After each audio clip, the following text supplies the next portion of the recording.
L'une des raisons de l'accès difficile au financement des ONG locales est la non-structuration de ces ONG.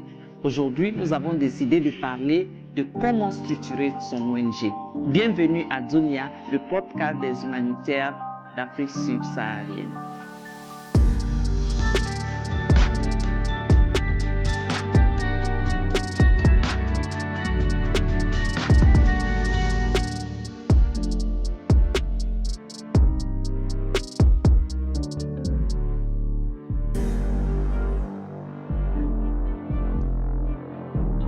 Quels sont les documents de base à avoir pour une ONG?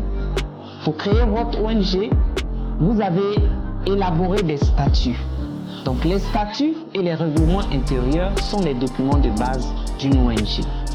Et en plus de ces documents administratifs, il faut avoir un manuel de procédure. Les procédures vont montrer au bailleur que vous avez de la clarté, de la transparence dans la gestion de vos fonds.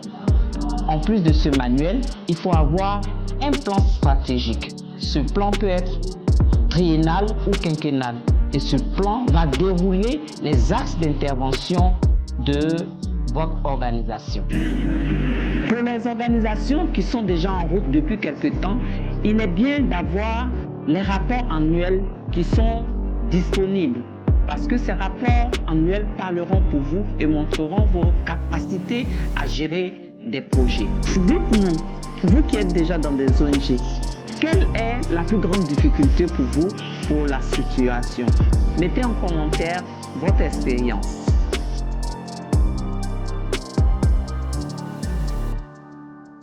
Alors, si vous avez ces documents, il vous faut des organes qui travaillent à la crédibilisation de votre organisation. Donc, dans vos statuts, vous avez l'Assemblée générale. L'Assemblée générale qui est l'organe suprême de l'organisation, et cette Assemblée générale doit pouvoir se réunir au moins une fois l'année. Il y a le conseil d'administration ou le comité directeur. Ce conseil va superviser les actions de l'ONG. Il peut se réunir mensuellement ou trimestriellement. Il y a le bureau exécutif. Ce bureau est restreint. Il comprend le président, le secrétaire général, le trésorier, et c'est ce bureau exécutif qui va gérer quotidiennement les actions de l'ONG. En plus de cette structure administrative, vous devez avoir une structure opérationnelle dirigée par un coordonnateur de projet.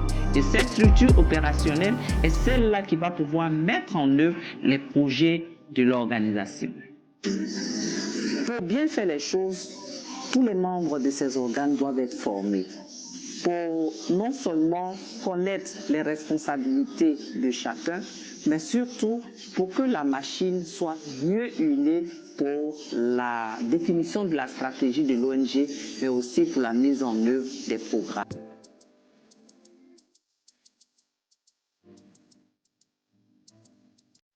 En résumé, une ONG bien structurée est une ONG qui peut durer, qui peut impacter.